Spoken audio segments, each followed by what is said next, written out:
Okay, I want to go ahead and record this. I forgot.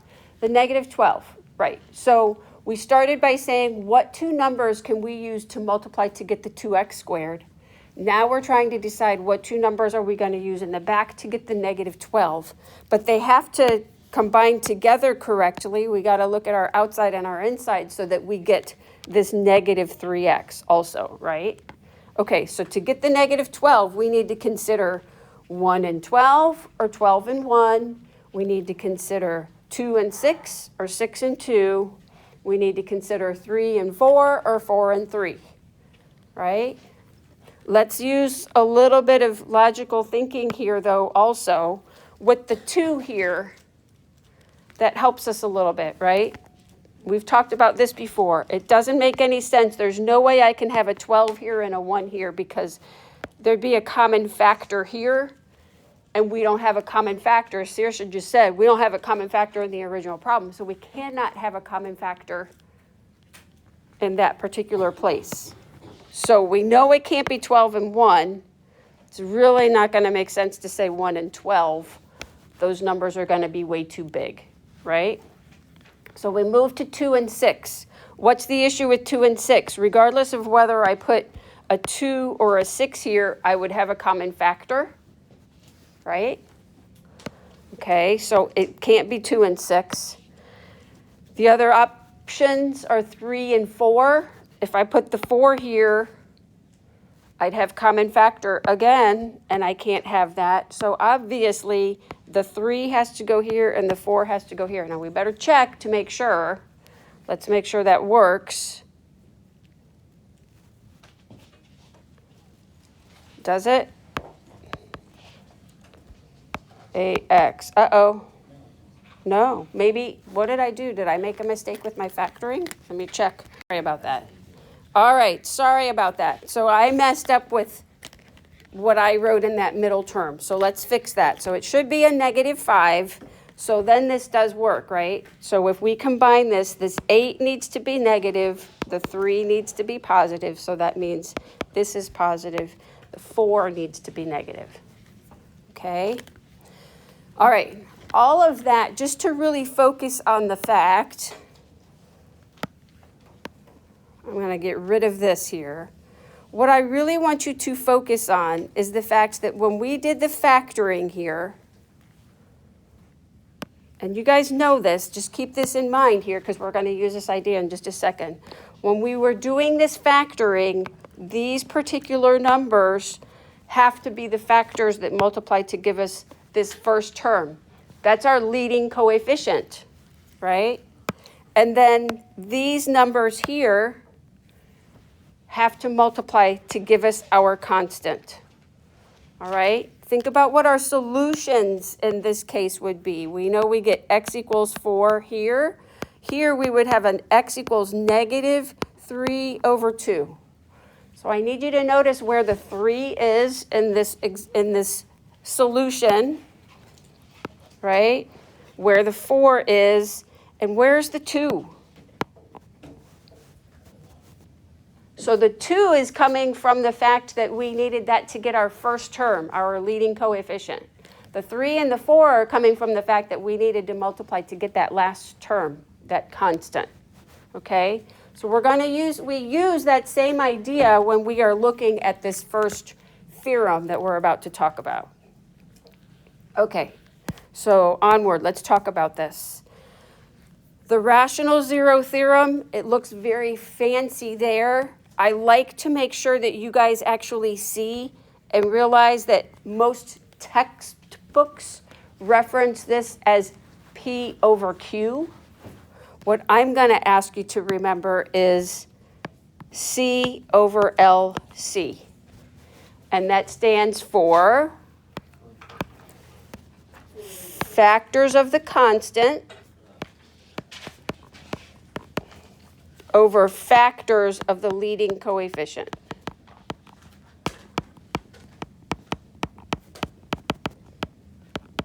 Okay, so what this theorem tells us is that if we look at some polynomial expression and we look at the leading coefficient, Sorry, I thought I was in highlighter mode. We look at that leading coefficient and we look at the constant, just like we would up here if in any of those factoring problems, right? We look at the leading coefficient, we look at the constant. If we think about what all of those factors are, we can write a ratio so that we can make a list of what all of the possible rational factors are.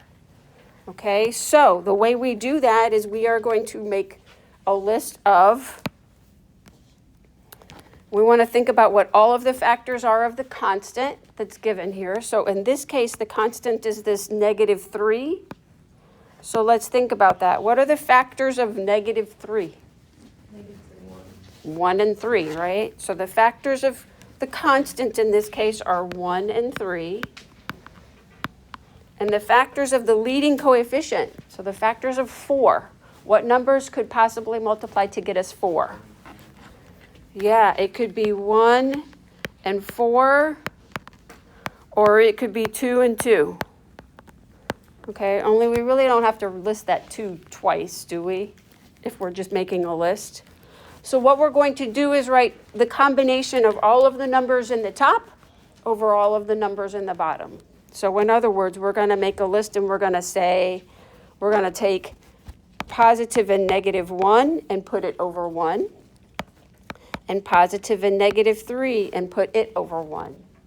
It might also be positive and -3 over the next number in the bottom is 4, and then positive and -1 over 4, right? So both of the numbers on the top, those are the factors of our constant, over our factors for our leading coefficient.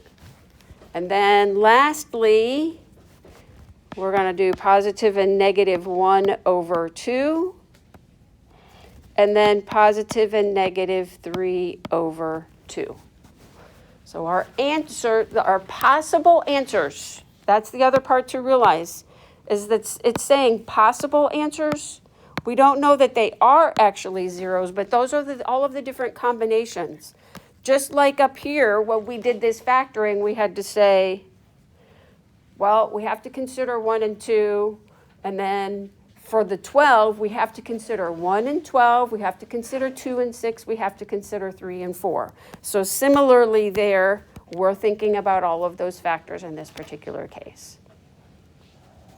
Okay? All right, think about that for a second. Saoirse, do you need a blanket? Are you cold?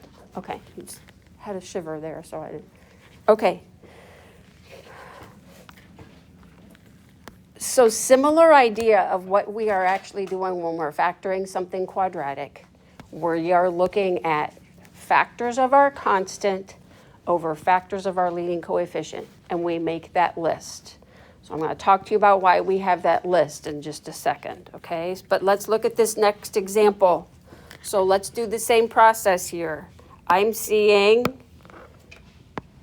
it says list all possible rational zeros. So I want to look at my leading coefficient, and I want to look at my constant. And I'm going to first write all of the factors of my constant in the numerator. So the factors of 5 are 1 and 5.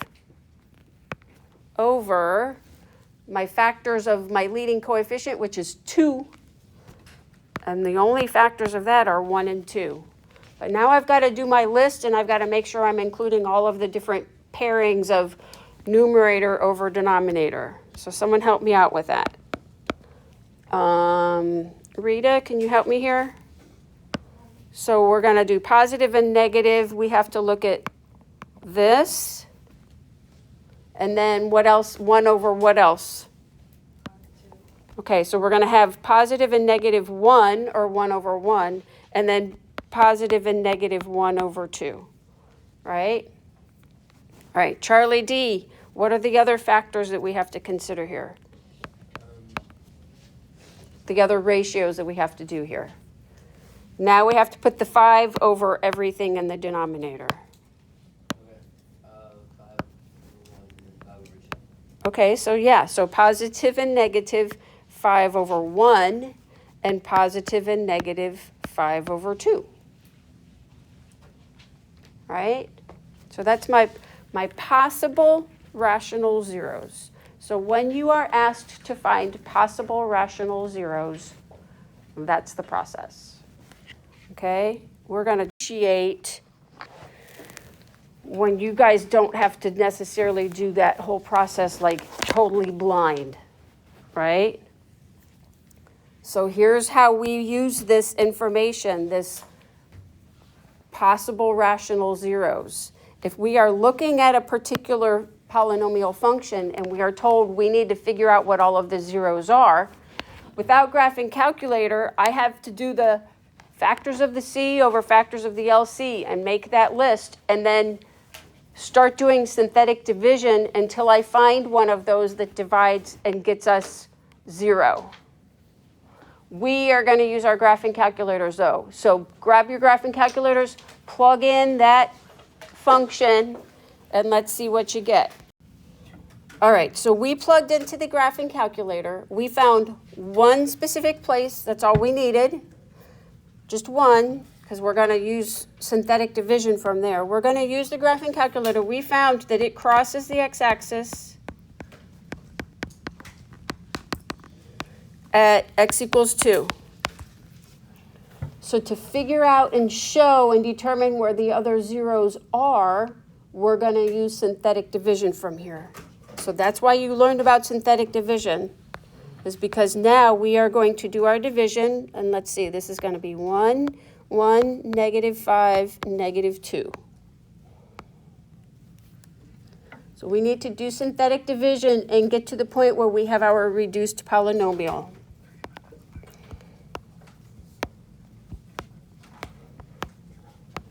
Okay, keep in mind,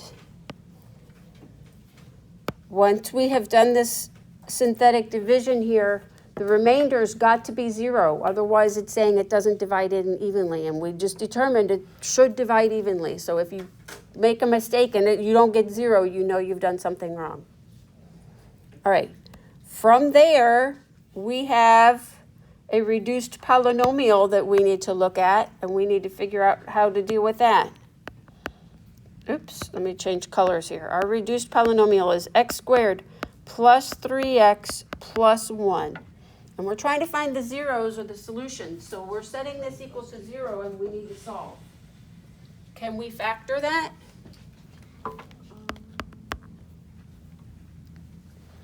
I can't think of anything that we can multiply to get 1 that then we combine together is going to give us 3 in the middle. If we can't factor, how are we solving this quadratic? Des.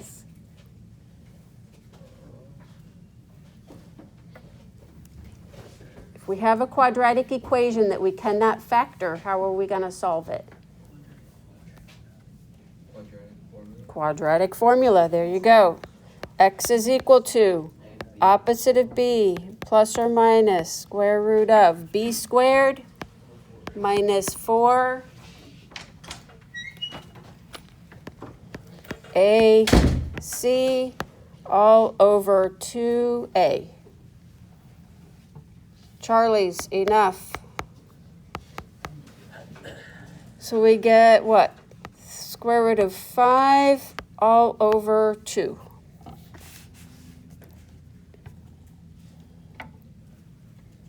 All right. So we do need to be careful. It's asking for all of the zeros. So when we write our list of all of our zeros, we need to include x equals negative 3 plus or minus the square root of 5 all over 2. And we also need to include 2, which is what we use to do our synthetic division to begin with. Okay? This one was pretty straightforward because it was to the third power. So we'll talk a little bit more about how that works in just a second. Were you stretching? Yeah. Okay. When it's to the third power, you're going to be able to divide once, and then your reduced polynomial is going to be quadratic. It's going to be squared, right? Because it reduces by 1 degree. Think about what happens if we have an x to the 4th or an x to the 5th. You might have to divide multiple times. So we'll take a look at that here, okay? All right. Guys, questions on this process in terms of what we did there? I need you to kind of think through what we were looking at there. We went to our calculator and found a place that was crossing the x-axis. And then from there, we had to do our synthetic division in order to reduce our polynomial to solve.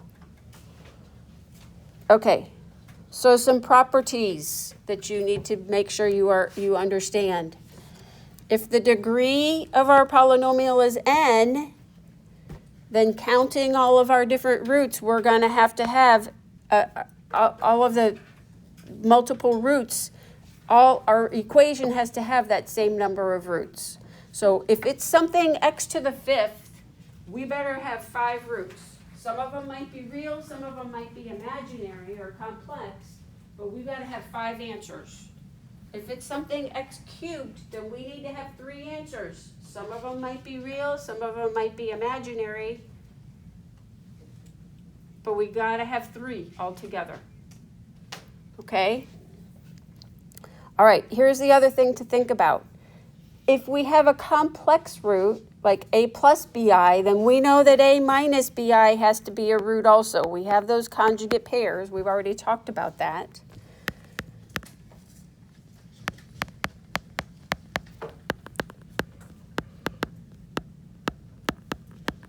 We've already talked about those complex conjugates, right? That they come in those pairs. If it's a plus bi, then a minus bi is a solution also, right? Okay, so keep that in mind also. Yeah,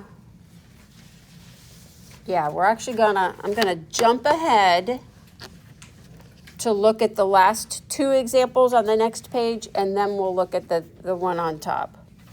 Because the jump ahead, one that's gonna be pretty long.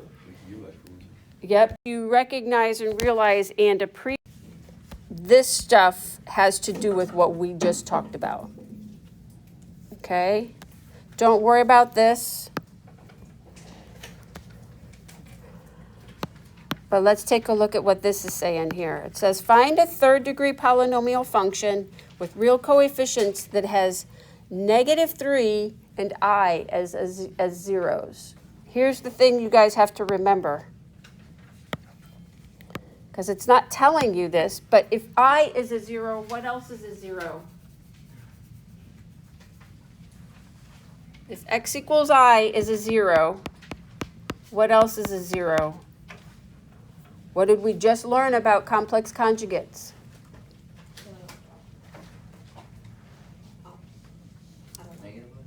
Yeah, that means negative I has to be a solution too. So I don't have to give you that one. You just have to recognize and realize, okay, they come in these pairs. That's a solution also.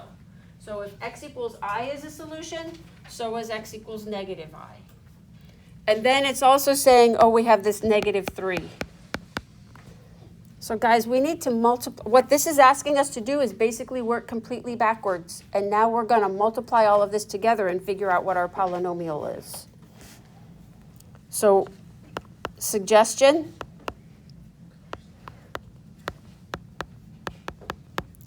It is always going to be easiest to multiply with the i's and do all of that multiplication first, and then go back and multiply by that other term. So in other words, we want to multiply x plus I times x minus I first and figure out what that's equal to. You guys know a shortcut for doing that. Go back and refresh your memory on that. If we multiply x plus I and x minus I, the answer that we're going to get, we're going to have a squared plus b squared. So in other words, we're going to have, in the a spot is that x, so we're going to have x squared, and then plus, what's I times I equal to? -1. So we get minus and -1, so it becomes +1. So now I'm multiplying that x squared plus 1 times x plus 3. And now we need to FOIL that. And then we're done. Okay, someone help me with that. Robert, can you help me with the FOIL? So first, x cubed, good. And then outside, plus x, good, plus inside, Yep, plus 3x squared, and then last, plus 3. So that's not technically in descending order. It's not in standard form, but you can see that is x cubed plus 3x squared plus x plus 3. So that's the function that they are looking for. Okay. We've got our cubic, right? It said third degree polynomial. Okay, try this next one for yourselves. Notice it's saying that negative 3i is a solution, so think about what else has to be a solution. And then it's saying positive 5i is a solution, so think about what else. Okay. Wow, what just happened there? Holy cow. Stuff just went kaflooey. I'm not quite sure why. Sorry about that. What in the world? It had disappeared, so I rewrote. Good, yay. All right. Wow. Okay. This is final answer. So let's take a look at that. Check your answer. See if you got that. I heard one person say that's what I got. Do you have to put the equals as that? It's saying find a fourth degree polynomial function, so you want to set it equal to something. So if you want to say it equals 0, that's fine, or equals f of x, something to that effect. Equals y, whatever. But would that matter if, like, on the test or like quiz or whatever? I probably would want something there showing that it's equal to something, either 0 or y or f of x. All right, I apologize. I don't know what's going on with my iPad here.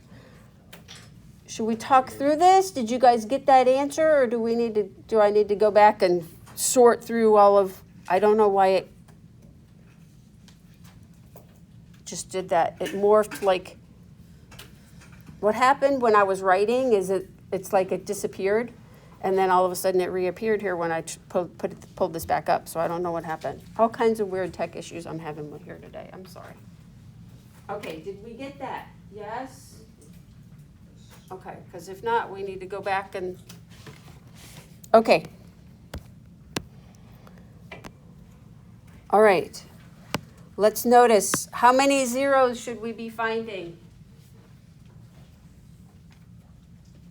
4, because it's a degree of 4. So we better have 4 final answers. Notice what it's saying here, use your graphing calculator to start. It's not always going to say that. If it's not that you're expected to use your graphing calculator to start, then it's probably going to give you a 0 to use. Or maybe it could give you 2, the question, okay? So use your graphing calculator to start. In other words, plug that equation in, and let's find a place, or actually in this case, places, where it's crossing the x-axis. Do you write the equal 0 at the end? No, don't put the equal 0 there, just the function.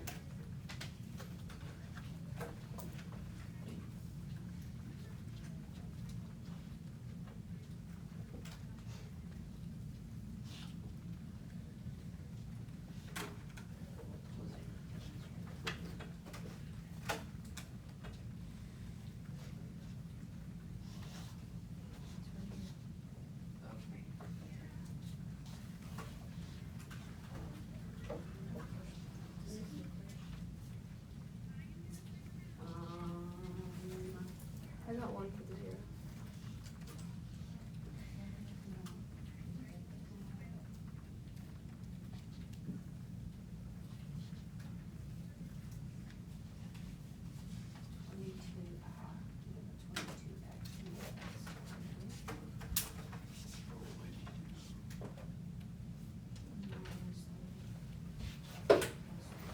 That looks better.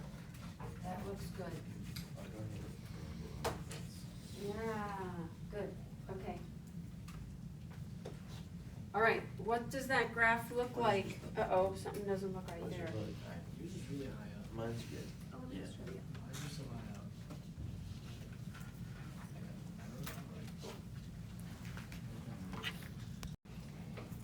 Okay, so the graph looks like a skinny parabola. It's actually not a parabola, but it looks like a skinny parabola.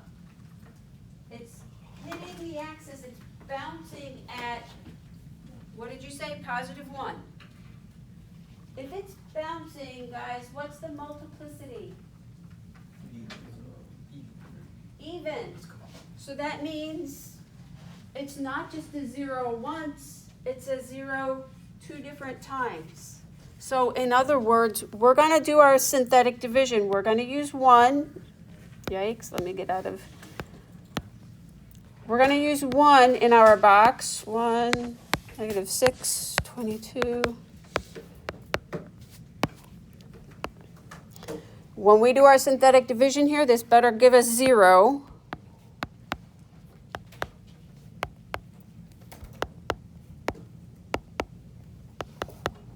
And it does. But it was x equals 1. It's a solution 2 times because of that bounce. And so that means we're going to do division again. Think about what we've just reduced our polynomial to something x cubed. We got to be able to divide one more time. So we're going to divide again, and we're going to divide this reduced polynomial. I'm not going back to the original. I want to keep reducing the degree of my polynomial. So I'm reducing this next reduced degree polynomial, and I want to divide that. That's a little hard to see. That's a 17.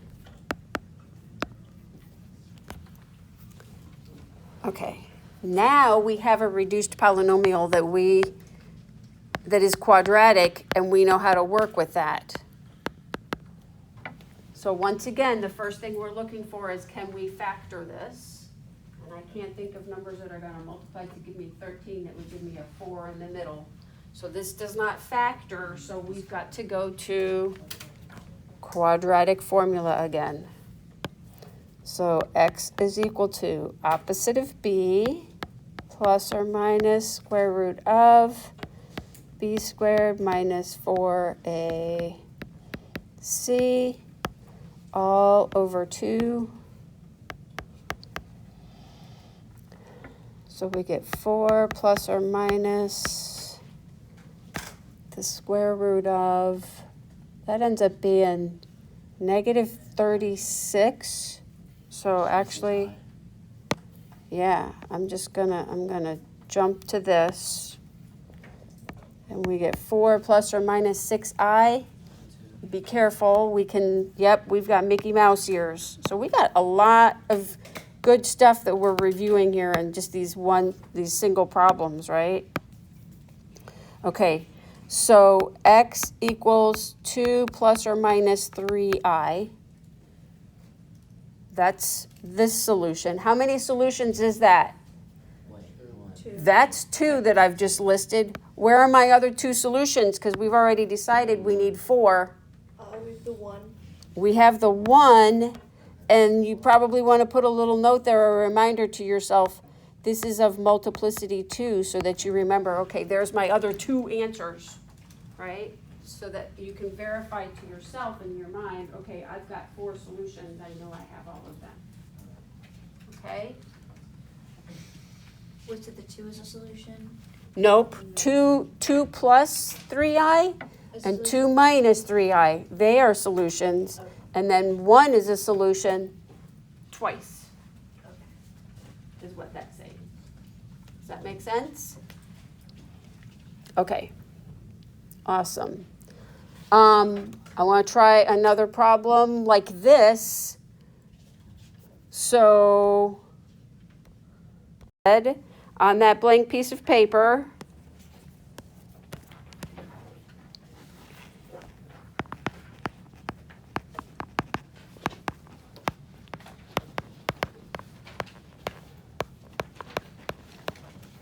so I want you to list, I'm going to make up a problem here to write out this problem here for you guys to do that same exact process here. So I'm going to use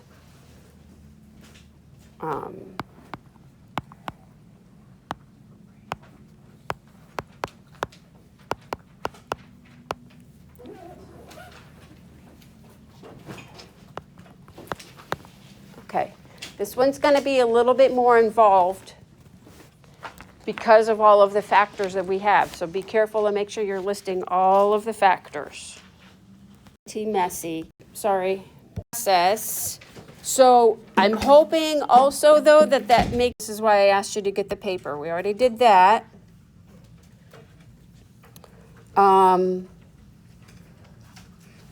Should we practice another one of these? Or do you think you guys are good on that? Let's just talk through what we would do. We don't actually have to work it out. But if it says find a polynomial whose solutions are negative 4i and 6, what are we going to do there? List them all. So x equals. So x equals negative 4i, x equals 6. What else do we have to include? X equals 4i. Yep, that's the important step, is remembering to include x equals 4i. So then we are going to factor, we're going to FOIL and multiply. We would multiply all of that together in order to get our answer. Right? Does that make sense? Okay. You guys, if you want to kind of go back and try that one again, we will do that. But I want to move on to one where you see you're given what one of the answers is. And I wrote this kind of shorthand. What is this? So we're given a polynomial. We have to find all of the zeros. We're told what one of them is. So the other two examples, you've had your calculator and you can figure out what one of them is. Now this one is just saying, here's what one of your solutions is. So that's the number that we're going to use in our box, and we're going to go through the process of finding what our reduced polynomial is. So 1, negative 2, negative 11, 12. Guys, try this one for yourself.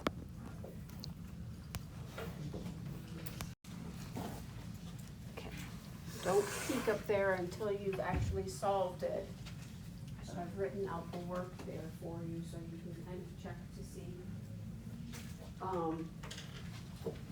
This, I keep trying to stress this with you guys, but this is important to remember to include that 0 that you're given, right?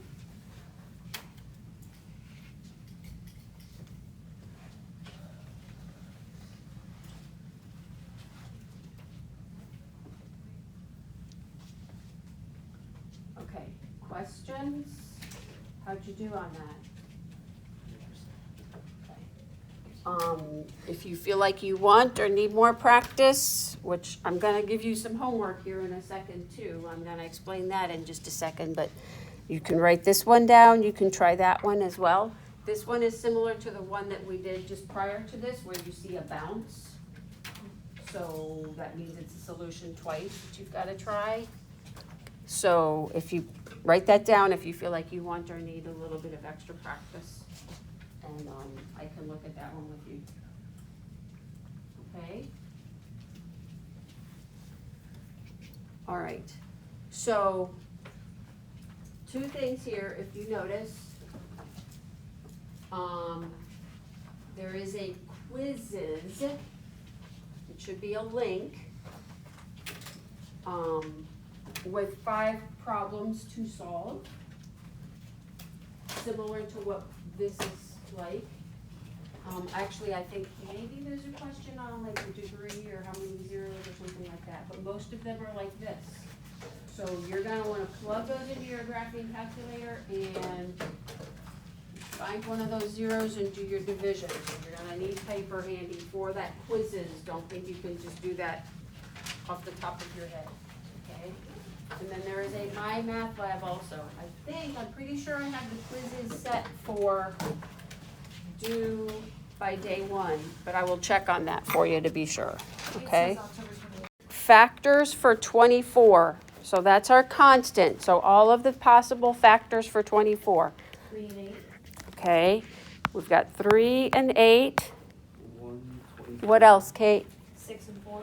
6 and 4. Keep going. 12 and 2. 12 and 2.